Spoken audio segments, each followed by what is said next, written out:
iskuul dugsi sare ah isbitaal caafimaad iyo garoon lagu ciyaaro kubadda cagta oo ka mid ah mashaariic horumarineed oo laga hirgelinayay degmada Balcad ee gobolka Shabeellaha Dhexe ayaa maanta waxaa xariga ka jiray madaxweyne ku-xigeenka maamulka Hirshabeelle munaasabad lagu daafurayay mashaariicdan ayaa waxa ugu horeyn ka hadlay gudoomiyaha degmada Balcad Mudane Qaasim Cali Nuur Furdug waxaana uu faahfaahin ka bixiyay mashaariicdan أولاً إلهي سبحانه وتعالى يا مهد السلام مركز لبعض وحاولنا علينا عفواً هذا وكنت قلت وعرض عنا عنك عن حصة هي هذه سورة الجلية من أمانة السنة ماذا أو كما شحرنا دقمة بلعة أيوه الرئيس هي أدى آية في قدر دارتي إسلامي الرليف ومشاريع دقمة أمانة حريب دركة للتاقية يقرأ النقدار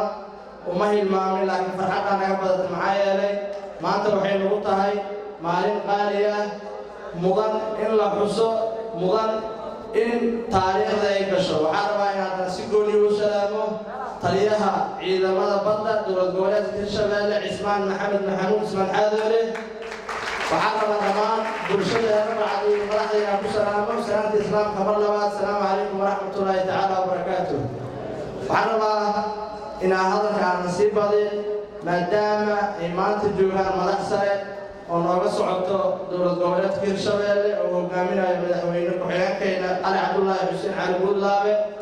أو يوجيه الرجال بالعد تاريخ الكلية جاي الشباب يقول الشباب هذا دحية دمر بالعد تاريخ الكلية يوجيه وحاب معنا إلى هذا أنا بقول وكيلا برشة الرجال بالعد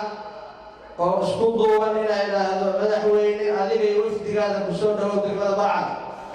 waxaan rabaa inaan bulshadeena ku dhigi kara hadalkiina ku dhigi kara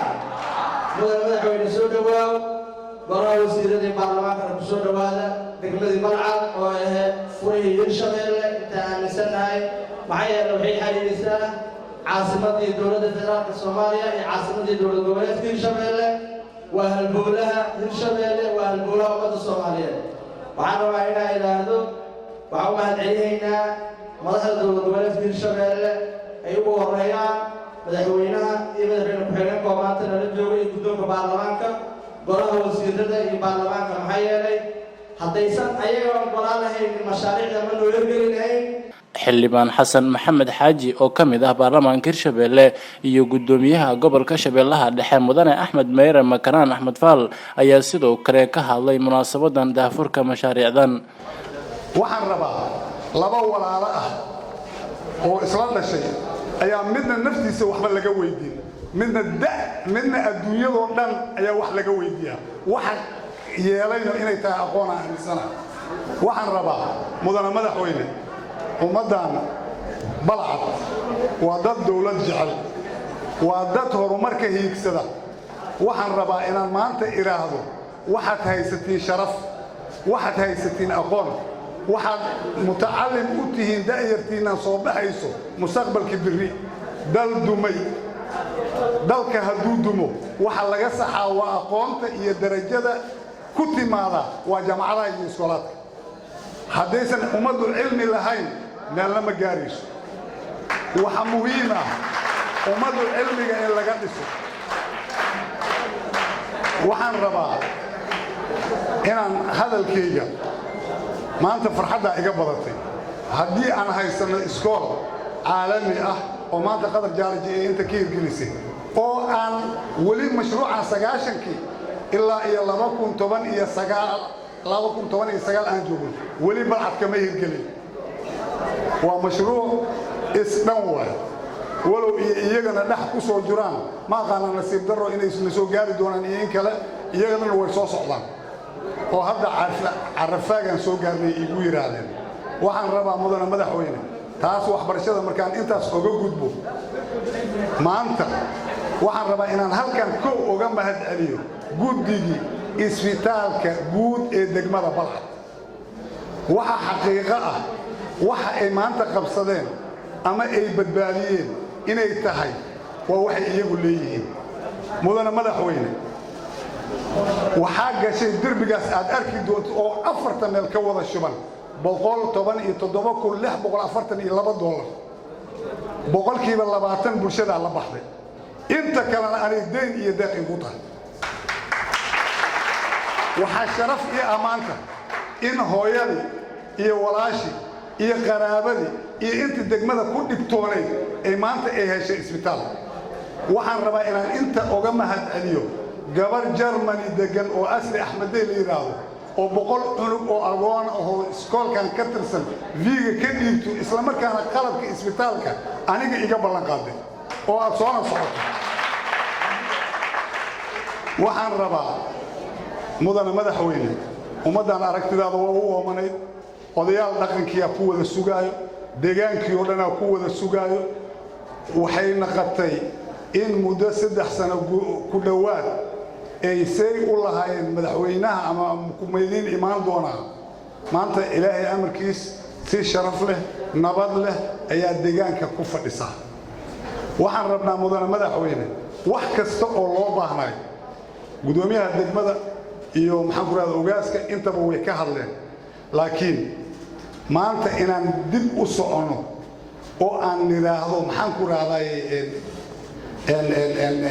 aan qabiil iyo qurun iyo qabqable iyo saqajaan aan fiirsano waa nasiib daro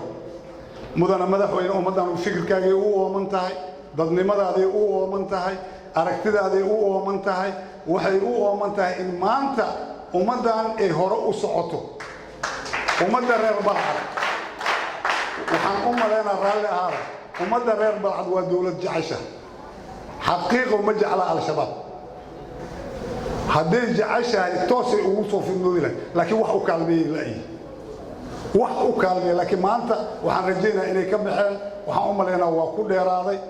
waxaan rabaa haddii fursad loo heli karo oo u soo ordooyaan qadar jaaraji madaxdeedii oo dhan meeshay nagu soo gaarana waa arkaynaa mudane madaxweyne soo dhawaaw waa isla joognaa wixii aragtiya waa kala qaadi doonaa mar labaad iyo mar saddexaad soo dhawaaw aan ku leenahay assalaamu calaykum waraxmatullaahi wabarakaatu maanta meeshaan isugu keenay mashaariicdan quruxda badan oo laga fuliyay degmada balcad qaybaha kala duwan hadday ahaa laheeday waxbarashadii hadday ahaa laheeday dhanka biyaha hadday ahaa laheeday dhanka caafimaadka iyo hadday ahaa laheeday dhanka isboortiga waxaan aad iyo aad ugu faraxsanahay qaybaha kala duwan iyo adeega bulshada ay u heshay degmada balcad waa wax aad iyo aad loogu farxo waana horumar aad iyo aad u weyn oo la gaaray dhammaan intii iska kaashatay ugu horeyso dowlad goboleedka Hirshabeelle intii ka hooseyso fulisay ama hay'adaha ama maamulka heer gobol iyo heer degmo ha noqdo waa uga mahad celinaa dhammaan iyo bulshada reer balcad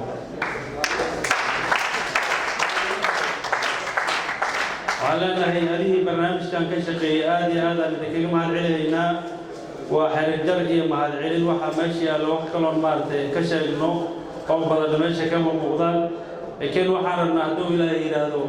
inta balcad u dhiman inaad dhamaystirtiin degmooyinka kale oo dhiman oo gobolka Shabeellaha dhacan oo aan ka rajaynaynaa inaad idinkuna sidaas adeegyada aad uga qabatiin hadduu ilaahay yiraahdo hawl kastoo la qabto waxay macno yeelaysaa markii qola kastaba dhanka ay ka leedahay ka keento hadda meesha mashaariicda ka muuqato waa dhowr mashruuc oo arrimaha bulshada wixii baahideeda ama bulshada adeega bulshada qaybi ugu muhiimsanahay haddii meeshaan ay maaragtay islaami relief ay ceelal ay degmada ka hanqaltirtay qadar jaarjina ay iskoolkan quruxda badan leh u dhistay IOM-na ay isbitaalka iyo beeshii lagu cayaarayay ay dhistay wala ma moodid marka hay'adahaas inay iskaabeen wixii ay qabteen ay wax macno leh oo bulshada u muuqda ay yihiin muuqaal wanaagsan bixiyaha ay yihiin laakiin hal shay oo kamid ah haddii la qabto kaligiis meel iska taagan wuxuu tiraya mala bulshadu si fiican u arkayso muddo gaaban intay wixii kale imaan waxa muddo inuu burburaayo waxaan rajaynaa reer balcadow waxaan malayaa inaad iska dayaceeyeen waxa aad hesheen markii waxaan ognahay inaad waxa hadda laga xiran jaraayo qayb kamid ah idinku aad xoolihiina iyo xannadiina iyo maskaxdiina iyo muqiina aad ku bixiseen marka waxaan rajaynaynaa waxaan hadda aad hesheen inaad dhaqaalaysatiin waxa kaloo dhiman waxaan ka rajaynaynaa inta qabatay iyo dadaalkii badnaay oo reer balcad iyo maamulkii in dadaalay oo Hirshabeelle madaxda ugu ahayd way joogaan inaad heli doontaan. wasiirka arrimaha gudaha maamulka Hirshabeelle Maxamed Cali Caadle ayaa u mahadceliyay hay'adihii ka qayb qaatay hirgelinta mashaariicdan. waxaan rabaa inaan u mahadceliyo hay'adihii gacanta ka geystay arrimahaas oo baahidii ka soo jawaabay jirtay iyo intii ayagu jeebkooda gacanta geliyeen ee arrintan ma aragtay qabta ayaga dhammaantoodna waxaan leenahay aad iyo aad u mahadsantihiin. waxaan rabaa inaan si gaar ah ugu mahadceliyo mudane madaxweyne hortaada. waxaad og tahay asbitaalkan xaaladihiisu sida ay ahaan iyo meesha ay soo mareen waa tii hore aad u dhagax dhigteen adiga iyo madaxweynaha maalin maalmaha ka mida oo aan halkaan isugu nimid aniga iyo gudoomiyaha gobolka iyo wasiirka maaliyadda oo aan canshuuro iyo ka hadlaynay xildhibaan khayr allaha sii xasan dheere wuxuu iyo doctor xuseen cali axmed asagana oo markaas marti meesha ku ahaa wuxuu markaas naga codsaday inaan dhagax dhig kale aan ka samayno qaybta hadda dhisan. bulshadu aaday noo soo joojisay oo ay leeyihiin haddii aad tihiin Hirshabeelle waxbana nooma qabatiin waxna nooma haysiin waan ugu fiirsanayseen isbitaalka meeshii waxaan ka ballan qaadnay in aan u istaagayno qaybta emergency-ga ee hooyada dhallaanka in aan dhismaheeda inaan qayb ka qaadano una joogsanayno isla markii meeshaan ka ballan qaadnay. ugu dambeyntiina madaxweyne ku-xigeenka maamulka Hirshabeelle mudane Cali Cabdullaahi Xuseen Gudlaawe ayaa ka hadlay munaasabadan. sidaad ogtihiinba baahida loo qabay ma ahayn wax laga sheekayn karo. isbitaalka guud ee degmada Balcad ee maanta xilliga laga jaray baahida loo qabo waa isla ogtihiin. gabadhii maanta ku umulayso degmada Balcad ama dhiig baxayso waxaa loo qaadayay Jowhar oo 60 kiiloomitir ama Muqdisho oo 30 kiiloomitir ah. hadda waa dareemi kartiin xanuunka ay leedahay qof dhiig baxayso oo ama umulayso ama dhib ku dhacay dhiig baxayso ee 30 kiiloomitir la sii qaadayo wadadana waliba ay raf tahay xanuunka ay leedahay waa dareemi karnaa. ilaahay ayaa maadaas iska leh maanta waxaan noo suuro gashay inaan isbitaal guud ay leedahay degmada Balcad. ilaahay ayaa maadaas iska leh.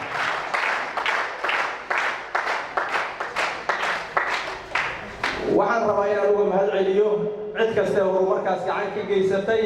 bulsho waad ogtihiin haddaan dhinaca tacliinta laga dhisin bulsho ma horumarto. isgoolkan ciddi dhistayna waxaan leenahay waad ku mahadsantihiin. aniga intii aan mas-uuliyadda hayay waa isgoolkii saddexaad oo degmadan xilliga ka jaraayo maraan gudoomiyaha iyo maraan madaxweynaha.